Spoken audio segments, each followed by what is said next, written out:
Salut les amis et bienvenue dans votre émission hebdo. Le Club Hack et le Club Malherbe sont désormais, vous le savez, chacun dans leur camp pour que chaque supporter puisse s'y retrouver. Mais aujourd'hui, c'est une émission un peu spéciale. Pourquoi? Parce que vous le savez tous, chers passionnés de foot, notre football est en danger, comme tous les sports en France, par la crise sanitaire, par les futures mesures et les mesures déjà prises par le gouvernement. On va en débattre justement et exceptionnellement. On va d'ailleurs ouvrir cette émission Club Hack et cette émission Club Malherbe par cette situation avec deux de nos experts du football dans la région bas-normande, Christophe Lécuyer d'RMC Sport et Adrien Casanova du Courrier Cauchois. Messieurs, bonjour. Tout d'abord, Christophe, je commence avec vous. Vous êtes non seulement journaliste à RMC Sport, mais aussi président d'un club de football en Normandie. Vous sortez, il y a quelques minutes de cela, d'une visioconférence avec la Ligue de football de Normandie. Qu'est-ce qui s'est dit tout d'abord? Bonjour à tous. Alors effectivement, cette réunion ce matin par visio, elle s'est tenue donc à l'initiative du président de la Ligue de football, Pierre Leresteux, qui souhaitait avoir un peu le ressenti des clubs sur ce qui se passe en ce moment. Des échanges qui se sont prolongés durant un petit peu plus d'une heure, un quart. Chacun a pu s'exprimer, donner son ressenti. Il y a un consensus, c'est que la situation est aujourd'hui extrêmement compliquée, même si chacun est suffisamment conscient pour reconnaître que la priorité, elle est évidemment ailleurs. Mais une fois qu'on a dit ça, on parle aussi de foot parce que c'est ce qui nous intéresse sur ce temps d'échange. D'une manière générale, les présidents de clubs ont envie de continuer à jouer. Donc, c'est aussi la position de la Ligue et celle de la Fédération. Continuer à jouer tout pendant que cela sera possible parce qu'on est conscient que le sport, c'est aussi quelque chose qui permet à chacun de s'évader un petit peu. La pratique sportive, d'une manière générale, c'est effectivement bon pour la santé. Et sans rentrer dans des considérations médicales, pour tous ces facteurs-là, il apparaît important aujourd'hui d'essayer de maintenir, tant que faire se peut, l'activité sportive. Maintenant, ce qui est ressorti aussi, c'est la volonté des dirigeants de voir une uniformisation, au moins à l'échelle de la Normandie. Parce qu'en fait, les directives qui ont été prises aujourd'hui par le gouvernement et plus récemment par les préfets des différents départements, c'est vrai que c'est assez flou et c'est assez compliqué à expliquer à nos différents licenciés, puisque les mesures, elles ne sont pas les mêmes selon que l'on se trouve dans le Calvados, dans la Manche, dans l'Eure, dans la Seine-Maritime ou dans l'Orne. Je vous prends un exemple très concret qui me concerne directement, mais ça vaut pour plein de gens. Cette semaine, évidemment, mes joueurs de groupe premier n'ont pas accès ni au vestiaire ni aux douches. Par contre, samedi prochain, ce même groupe de joueurs pourra faire sa douche parce qu'on se déplace dans un département qui n'est pas concerné par les mesures d'interdiction des vestiaires, à savoir Saint-Lô. Et réciproquement, la semaine d'après, je serai amené à recevoir le club d'Alençon, dont le groupe de joueurs aura eu accès au vestiaire et aura pu prendre sa douche toute la semaine sans aucune contrainte. Mais lorsqu'ils arriveront chez nous, on sera obligé de leur expliquer qu'ils ne peuvent pas avoir accès au vestiaire et qu'ils ne peuvent pas non plus avoir accès aux douches parce qu'il y a peut-être potentiellement plus de risques à ce qu'ils prennent la douche à Vire qu'à Flers, à Alençon ou à Argentan. Donc c'est vrai que voilà, ce qui est ressorti, c'est ça, c'est qu'en fait on a besoin aujourd'hui de clarifier un petit peu les règles au niveau régional parce qu'on sait tous que nos clubs, ils se déplacent tantôt dans l'Eure, tantôt dans la Seine-Maritime ou dans la Manche et qu'aujourd'hui, le fait que les règles ne soient pas les mêmes partout, c'est assez difficile à faire comprendre. Alors, Christophe, vous l'avez dit, vous êtes dans le Calvados. Adrien Casanova, vous avez un éventail encore un peu plus large avec la Seine-Maritime, mais aussi l'Eure, deux départements qui ne sont pas confrontés, comme vient de le dire Christophe, aux mêmes problématiques. Est-ce que en Seine-Maritime, Adrien, du côté du pays de Caux notamment, on est dans le même état d'esprit de vouloir continuer autant que faire se peut? Tout à fait, oui, l'état d'esprit est le même. Les dirigeants que j'ai pu avoir au téléphone ces derniers jours ont envie forcément de continuer. C'est d'ailleurs le sentiment que m'a ressorti Pierre Leresteux après cette visioconférence. Je l'ai appelé, il m'a dit que voilà, les clubs étaient globalement favorables à un maintien des compétitions. Alors après, il faut voir dans quelles conditions, parce que justement, comme le disait justement Christophe, il y a cette utilisation des vestiaires qui n'est pas pareille partout. Donc c'est aujourd'hui justement peut-être le problème majeur de cette pratique du football, puisque oui, on a des arbitres qui arrivent le dimanche qui ne peuvent pas se changer, qui du coup se décident de reporter la rencontre ou des choses comme ça. C'est des choses qui se voient. Donc oui, il y a une volonté unanime de la part des clubs de continuer, mais ensuite il faut avoir une uniformisation des règles en tout cas et des conditions qui vont un petit peu régir toute cette pratique si jamais elle est maintenue. Voilà, c'est la question. Parce que oui, messieurs, nous sommes aujourd'hui mardi et très probablement, dans les 48 prochaines heures, le chef de l'État, Emmanuel Macron, va s'exprimer, va probablement édicter de nouvelles règles. On ne s'attend évidemment pas à ce que ces nouvelles règles soient plus sympathiques que les précédentes, bien au contraire même. Là, on risque d'aller, Christophe, vers une uniformisation totale et difficile. Oui, évidemment. Alors encore une fois, hein, la volonté des dirigeants de club, c'est de continuer. Maintenant, c'est ce qu'on s'est dit ce matin. Moi, je pense que les mesures actuelles, elles seront à la limite de ce qui est conciliable avec la pratique d'un sport collectif. On y arrive là à cette limite, Christophe. C'est la limite là, tout de suite là. Pardon ? Tout de suite, on y est à la limite déjà là. Ouais, vous savez, le week-end dernier, j'étais sur le terrain. Voilà, j'ai vu comment ça se passait, même en district. Hein, je suis allé voir une équipe de district. Elle n'avait pas accès au vestiaire. Les joueurs se sont changés dans un minibus. Ils étaient une quinzaine à changer dans un minibus. C'est pas tenable, c'est pas évidemment. tenable. On enlève C'est pas son t-shirt. tenable, c'est pas tenable. On va être honnête, c'est pas Non. tenable aujourd'hui. Non, c'est compliqué. Voilà, c'est pour ça que je veux dire, on arrive à la limite de ce qui est conciliable avec la pratique d'un sport collectif. Donc, en semaine, ça passe encore parce que très souvent, les joueurs, très souvent, pas tout le temps, mais très souvent, ils s'entraînent à proximité du lieu où ils résident. Donc, une fois qu'ils ont terminé leur séance d'entraînement, ils peuvent rentrer chez eux pour faire la douche. Mais le week-end, quand vous faites 2h ou 2h30 de bus, que vous ressortez parfois dans un piteux état après avoir joué sur l'herbe par la météo actuelle, c'est devenu extrêmement compliqué. Donc, soit on met en place des règles sanitaires pour qu'on puisse quand même avoir accès aux vestiaires et aux douches. Mais est-ce qu'elles sont évidemment imaginables, Christophe, ces règles? Franchement, aujourd'hui, est-ce que vous pensez qu'elles sont imaginables? Je pense que les dirigeants de clubs suffisamment responsables sont en mesure de les faire appliquer. Maintenant, clairement, je ne suis pas sûr que ça soit dans les priorités du chef de l'État. Et je ne suis pas du tout convaincu que Emmanuel Macron nous dise dans quelques heures, bon, écoutez, on va continuer le sport. Par contre, on vous fait attention, hein, pas plus de 3 ou 4 dans les douches. Donc, clairement, je ne suis pas sûr que ça soit la tendance. Maintenant, oui, évidemment, on mesure tous, hein, les uns les autres, les conséquences que pourrait avoir une nouvelle interruption de la saison à ce moment-là, précisément. On va y revenir aux conséquences, Christophe, vous allez nous les détailler dans quelques minutes. Adrien Casanova du Courrier Causois, je me tourne vers vous. Vous avez eu Pierre Leresteux il y a quelques minutes de cela au téléphone, le président de la Ligue de Normandie. Alors, il n'y a pas de choix de fait, très clairement, en termes de football, contrairement au basket ou au handball qui, eux, ont déjà pris des mesures définitives, notamment concernant leurs championnats de niveau nationaux et aussi pour la Ligue de handball, les championnats de niveau départementaux qui ont été régis et donc interrompu à compter d'hier soir par un bureau de ligue. Du côté du foot, on est, j'ai l'impression, dans la même stratégie qu'au mois de mars, c'est-à-dire c'est le chef de l'État qui va interdire le foot et pas le foot qui va s'interdire lui-même. Oui, j'ai l'impression que c'est un petit peu la stratégie qui est choisie. En tout cas, du côté de la Ligue Normandie, on attend que la décision vienne de plus haut. Alors, soit de la Fédération française de football. De toute façon, il faut être clair, il n'y a aucun pouvoir de la part des ligues envers la fédération, il faut être clair. Tout à fait, oui. Non. Et puis, je pense que maintenant, on attend aussi ces décisions qui vont être communiquées demain à la suite du Conseil de défense par le président. Et je pense qu'au final, c'est ça qui va dicter la suite des événements. Puisque très clairement, si le président annonce un confinement le week-end, et ben, ce sera la fin des compétitions. Malheureusement, il n'y aura pas d'autres alternatives.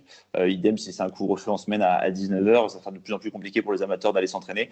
Donc, ça, de facto, ça entérinera en tout cas la suspension jusqu'à nouvel ordre des compétitions. Donc oui, après, est-ce que c'est la bonne stratégie ou pas de la part de la Ligue? Peut-être. En tout cas, pour l'instant, ils attendent et on en saura sûrement plus dans les prochaines. Christophe, on va y venir à ces conséquences. On va partir d'un principe simple, c'est comme vous l'avez dit à l'instant, il n'y a pas beaucoup de possibilités pour que ça s'améliore nettement d'ici 48 heures. Gérald Darmanin, d'ailleurs, le ministre de l'Intérieur, a communiqué dès ce midi pour expliquer qu'il faut, pour les Français, se préparer à des décisions difficiles. Donc on est quand même en train de faire un peu de psychologie à l'heure actuelle du côté du gouvernement. Ça va impacter directement les sports. On a vu que Denis Masseglia, le président du comité national olympique et sportif français, faire une lettre de grand danger, de grand signal d'alarme. Christophe Lécuyer, s'il y a un nouvel arrêt du football, c'est quoi les options aujourd'hui? Il y a plusieurs options. Et là, je parle autant aux footballeurs qu'aux chefs de club et donc d'entreprise, parce que c'est ça aussi la réalité des choses. Oui, bien sûr. En fait, tout dépend combien de temps on s'est amené à s'arrêter. Évidemment, on imagine aujourd'hui que si on s'arrête maintenant, on voit mal comment on pourrait reprendre avant le début du mois de janvier. Ce n'est que mon avis, mais il est évident qu'on ne va pas s'arrêter que pour 15 jours. Si on s'arrête maintenant, ça semble compliqué de reprendre avant les fêtes, en sachant qu'il y aura de toute évidence un travail de réathlétisation aussi pour les sportifs, pour les footballeurs comme pour les autres sportifs. Donc il apparaît plus probable, avec beaucoup d'interrogations, encore une fois évidemment, mais que l'on reprenne après les fêtes, c'est-à-dire en début d'année 2021, si tout va bien. Si tout va bien, ça fait combien de matchs ça? Ça fait bien 8 matchs. On est à peu près aux alentours de 8 matchs de championnat. Ouais, voilà, oui, voilà, c'est ça. On va être entre 6 et 8, probablement, entre les matchs de championnat et les matchs Par de quel coupe. miracle on les rattrape? Je ne sais pas. Honnêtement, je ne sais pas. Le calendrier avait été allégé par la Ligue avec notamment la suppression des coupes régionales. Tout à fait. Donc ça libère déjà quelques trous. On sait aussi, il ne faut pas l'oublier, que tous les hivers, on est confronté à des soucis d'intempéries. Non mais avec ceux-là viendront s'additionner, Christophe. Ceux-là viendront s'additionner.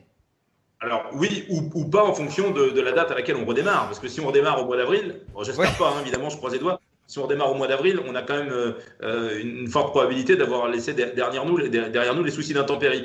Si on s'arrête 6 semaines, je pense qu'on s'en remettra, on s'en relèvera. Le risque, c'est évidemment que ça s'arrête plus longtemps, ou en termes de reprise, dans quelles conditions physiques faire reprendre les joueurs sur une période hivernale en plus, qui est encore plus compliqué que ce qu'on a pu connaître l'année dernière. Et puis voilà, de manière très, très succincte, mais sur un plan économique auquel vous faisiez référence, Sylvain. Vous savez, quand on s'est arrêté l'année dernière, au mois de mars, les clubs que nous sommes, on avait à l'époque encaissé à peu près 70 à 80% de nos partenariats. Si on s'arrête maintenant, là, à l'époque où on est, les clubs, ils ont encaissé quoi ? 20%, 20-25% de leur partenariat, avec toutes les conséquences aussi que cela aura sur nos partenaires, le monde économique, qui souffre aussi, évidemment. Donc, évidemment, il y a tellement d'incertitudes aujourd'hui. Il y a des collectivités qui sont venues en aide aux associations ces dernières semaines, qui ne pourront peut-être pas, elles non plus, le faire 2 fois. Il y a eu des mesures qui ont été mises en place par l'État. Est-ce qu'elles pourront être prolongées aussi longtemps ? La fédération a apporté un fonds de solidarité à hauteur de 10 € par licencié. Est-ce qu'elle sera en mesure de le faire une deuxième fois ? Vous voyez, il y a quand même beaucoup d'interrogations. Clairement, il y a de vraies inquiétudes si demain, on était amené à s'arrêter pour une durée indéterminée. Adrien Casanova du Courrier Cauchois, pour faire suite à ce que vient de dire Christophe en tant que président de club de football, vous avez la chance, vous, de toucher à peu près à tous les sports, à peu près à tous les coachs, les présidents ou les dirigeants, quel que soit le sport dans notre région Normandie. La tendance, elle est la même. Il y a un énorme danger à couper les activités tout de suite. C'est comme ça que vous le ressentez aussi? Ou est-ce que les gens sont fatalistes et disent, bah oui, il y a peut-être une priorité à la santé? Je pense que c'est partagé. Alors après, oui, d'un côté, il y a quand même une majorité de gens qui sont aujourd'hui résignés et qui, en fait... C'est plus ça, c'est plus de la résignation, en fait. Oui, c'est de la résignation, parce qu'on voit bien que de toute façon, on a beau... ces dernières semaines, et puis depuis la reprise des compétitions, les gens ont quand même majoritairement respecté les consignes sanitaires. Cela ne suffit pas. On voit qu'en France, comme partout dans le monde, la crise reprend de l'ampleur. La deuxième vague est plus forte, arrive plus vite, avec plus d'intensité. Ça fait peur. C'est aussi pour ça que les gens peut-être aussi sont résignés et se disent, le sport apparaît au second plan. Mais ça, vous êtes d'accord, vous qui vivez dans le sport, messieurs, vous, Adrien Casanova, et vous, Christophe Lécuyer, vous êtes d'accord avec ce système de pensée qui laisse penser que le sport est secondaire? Il y a une économie, il y a une société derrière le sport aussi, non, Adrien? Oui, c'est vrai, tout à fait. Il y a beaucoup de choses derrière le sport. Il y a aussi ce volet social, il y a le volet économique, comme vous le disiez, Sylvain. Il y a beaucoup de choses, c'est vrai. Après, j'avoue que je n'aurais pas la prétention de dire qu'est-ce qui est le mieux. Non, mais par rapport aux avis, c'est pas de dire ce qui est le mieux, c'est d'essayer de dépeindre un peu ce qui se passe dans notre région aussi.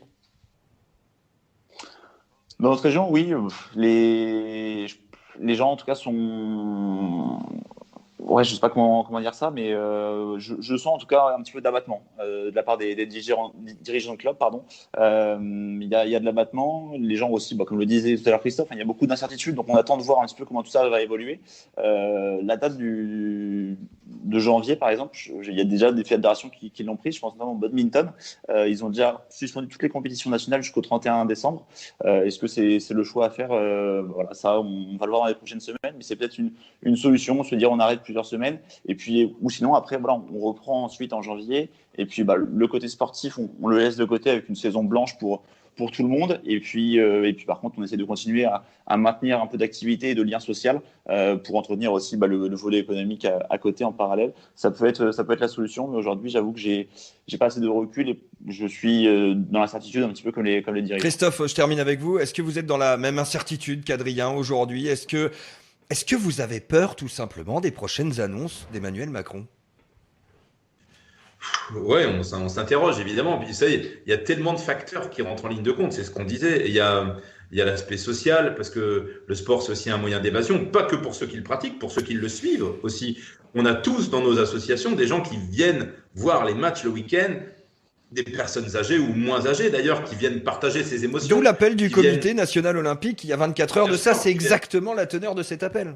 qui viennent discuter, qui viennent échanger. C'est voilà, c'est les moments où on oublie un petit peu les soucis du quotidien. Euh, le sport du week-end, c'est presque une question de santé publique. Certains ont besoin de faire du sport. Ils ont besoin de cette pratique sportive aussi dans leur quotidien. Pour certaines personnes, c'est leur emploi, c'est leur travail. Oui, on peut dire, oui, bon, le sport, c'est pas prioritaire. Mais il y a des gens qui en ont fait leur métier. Il y a des entraîneurs, des éducateurs qui sont salariés dans les structures. Il y a des secrétaires administratifs dans les plus grosses associations. Qu'est-ce qu'on en fait?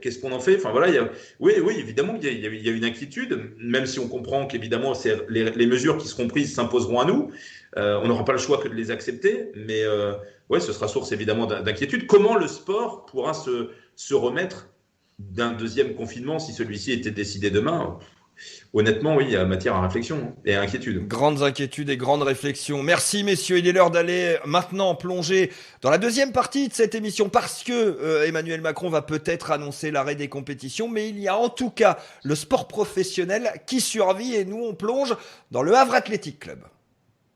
Et c'est toujours avec vous, messieurs, Christophe Lécuyer d'RMC Sport et Adrien Casanova du Courrier Cauchois. Bon, le hack, ils ont plutôt bien assuré, ils ont plutôt fait du hack, on les attendait pas à Dunkerque et ils ont réussi à gagner grâce en plus à un but d'Hervé Basile, Adrien Casanova. C'est toujours la même histoire avec le hack. Exactement, le même refrain, semaine après semaine. Quand on les attend, ils ne sont pas forcément au rendez-vous. Et puis quand on ne les attend plus, ils nous surprennent. Voilà, le HAC a sorti une prestation pas forcément convaincante. Ce n'était pas le match de l'année, clairement. Mais bon, c'est 3 points qui comptent, qui compteront peut-être à la fin de saison. Donc on prend, hein, c'est plutôt positif. Sur ce match, on a vu des choses intéressantes aussi. Paul Le Guen, du coup, pour pallier aux nombreuses absences, a reconfiguré un petit peu son dispositif. Il est passé en 3-4-3. Justement, il a changé aussi de stratégie. Il a vu que la volonté de garder le ballon, d'avoir la possession qui avait été affichée face au Paris FC n'avait pas du tout fonctionné avec une déroute 3-0 en terre francilienne. Là, il a changé un petit peu de son fusil d'épaule. Il est parti sur un 3-4-3 avec la volonté de laisser le ballon au Dunkerquois et puis de procéder en contre. Ça a plutôt bien fonctionné. On a vu notamment une frappe d'Hervé Basile au quart d'heure de jeu qui a été intéressante. Et puis il y a eu aussi ce but du coup peu avant la demi-heure. Voilà, le Havre a été ensuite solide défensivement. Il y a eu un petit peu de mésentente parfois en première période, mais ça a été assez cohérent collectivement sur la défense en seconde période. Ils se sont battus ensemble avec leurs armes et c'est une belle victoire collective. Ce Havre Athletic Club, Christophe Lécuyer, il est quand même surprenant parce que on attend désespérément de lui qu'il gagne 2 ou 3 matchs d'affilée, qu'il puisse enfin faire une série parce qu'on a l'impression que ce petit déclic pourrait éventuellement révéler quelque chose. Ah ouais, mais enfin, on a tellement souvent pensé que c'était le déclic et puis patatras que voilà, tout est dit quoi. Qu'est-ce qu'on peut dire de plus en fait? C'est ça. À chaque fois on se dit c'est peut-être la bonne année. Et à chaque fois qu'on se dit ça, bon patatras la semaine d'après. Effectivement, comme disait Adrien, quand au contraire on se dit voilà là on s'est cuit patatras. Non finalement on se relance. Mais tout pendant que je sais pas si on doit en rire ou en pleurer, mais tout pendant que les Havrais ils n'arriveront pas à faire effectivement une vraie série, qu'ils n'arriveront pas à avoir des performances dans la durée. Avoir cette fameuse régularité, on pourra prétendre à rien de mieux que aller bon an mal an, une 6e, 7e, 10e place. Mais si vous voulez véritablement être sur un projet de montée, faut gagner en régularité, sinon c'est juste pas possible. En fait, on n'a jamais de certitude, quoi. Quel que soit l'adversaire, que vous jouiez à domicile ou à l'extérieur, vous vous dites que peut-être que ça va marcher, puis peut-être que ça va pas marcher, quoi. Alors c'est les aléas du sport aussi, évidemment, mais quand vous n'avez pas plus de certitude que ça, c'est compliqué évidemment d'avoir de vraies ambitions, quoi, parce que encore une fois vous gagnez, puis la semaine d'après tout ce que vous avez vu de bien, vous n'êtes pas sûr de pouvoir le revoir. Et je me mets à la place de Paul Le Guen, même s'il a aussi sa responsabilité en tant qu'entraîneur, évidemment. C'est compliqué d'avancer dans ces conditions, quoi. Vous mettez des choses en place, vous n'êtes pas sûr de les revoir 3 jours après, quoi. Très complexe effectivement d'avancer, mais Adrien Casanova, même avec ses atermoiements, même avec cette irrégularité, le Havre est pas si mal que ça dans ce peloton que forment un peu les poursuivants de la 2 à la 11e place dans ces 8 premières journées de Ligue 2. Exactement, le Havre se retrouve 6e à un point seulement de la 2e place qui est occupée par Troyes, Caen et Niort, on va dire à égalité ces 3 clubs. Donc oui, Il y a juste le Paris FC qui s'est détaché un petit peu avec 19 points en haut du classement. Mais derrière, en fait, il y a vraiment un gros noyau de 13 équipes, je crois, qui se tiennent en 4 points. Le Havre en fait partie, et même dans la partie haute de ce gros noyau. Donc, au final, oui, c'est plutôt positif au regard du bilan en demi-teinte qu'on a pu observer depuis le début de saison. Maintenant, comme le disait Christophe, oui, il va falloir une confirmation. Alors, est-ce qu'elle va avoir lieu dans les prochaines semaines? C'est tout ce qu'on espère, mais on n'est pas sûr. La réception de Pau sera très importante, puisque du coup, là, s'il y avait victoire contre Pau, on sera à 7 points sur les 3 derniers matchs. Là, on serait sur un début de série. On pourrait commencer à parler de dynamique assez intéressante pour du coup. Exactement. Et ce match sera d'autant plus important qu'ensuite, il y aura 2 matchs tout aussi cruciaux. Un déplacement à Grenoble qui est en forme à domicile. Et puis la réception du Stade Malherbe de Caen dans le derby. Allons-y y venir. Mais figurez-vous, messieurs, quand même, qu'on peut se retrouver avec un derby super intéressant après 11 journées finalement. Parce que les trajectoires de Caen et les trajectoires du Havre, Caen venait de prendre 3-0 à Niort et a réussi à battre Guingamp, reste très fort à domicile.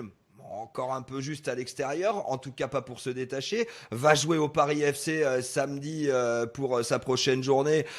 Ça peut être franchement un derby super intéressant, Christophe, celui-là quand même. Ah, ça ferait du bien. Ouais, ça ferait bien. Alors, déjà, ça fait longtemps. On préférait le retrouver en Ligue 1 qu'en Ligue 2, ce derby. Mais bon, on va y aller par étapes. Aujourd'hui, retrouver un derby avec 2 équipes normandes qui seraient positionnées en haut de tableau, ouais, ce serait fantastique. Alors, quand je dis fantastique, j'en fais un peu beaucoup parce qu'évidemment, on sait d'ores et déjà notre Normandie. On ne pourra pas le jouer dans un stade à guichet fermé. Or, un vrai derby, ça se joue dans un stade à guichet fermé, avec du public, avec une ambiance, un peu d'hostilité, mais ça fait partie aussi des derbys. Et le fait qu'il n'y ait pas ces ingrédients-là, évidemment, ça sera un derby très particulier. Mais sportivement parlant, en tout cas, ouais, bien sûr, jouer ce derby avec 2 équipes en lice pour la montée, ce serait magnifique, ça ferait du bien au football. Est-ce que ça peut être une petite corde à l'arc de Paul Le Guen, selon vous, Adrien Casanova, de tracer une série et de dire à ses joueurs, voilà, on a un objectif jusqu'au derby, il faut être dans les clous pour se jouer un derby vraiment sympa, justement? Oui, tout à fait, ça peut l'être. Après, je pense que quand on voit les difficultés du Havre à enchaîner depuis le début de saison, il va sûrement essayer de se concentrer match après match, et celui de Pau sera décisif, d'autant que Pau, malgré sa position de relégable, sort d'une belle victoire contre Niort. Donc il faudra se méfier des Palois. Ils ont gagné 4-1 contre Niort, si je ne m'abuse. Alors ils ont été en supériorité numérique pendant une grosse partie du match, mais quand même, il faut quand même en planter 4 à Niort, qui avait été solide depuis le début de la saison. Donc voilà, il faudra se méfier des Palois. Est-ce que Paul Le Guen peut jouer sur cette petite corde? Oui, et dire à ces gars, on a quand dans quelques semaines qui se profilent, on va essayer de prendre un maximum de points avant pour arriver au sommet de la confiance avant le derby. C'est une possibilité qui sera confirmée ou infirmée après le match de Pau. Dernier mot, messieurs, sur cette partie du Club Hack. Est-ce que le football professionnel, la Ligue 1 et la Ligue 2, peuvent également, selon vous, être touchés par les mesures gouvernementales dont on a parlé dans cette émission? Christophe.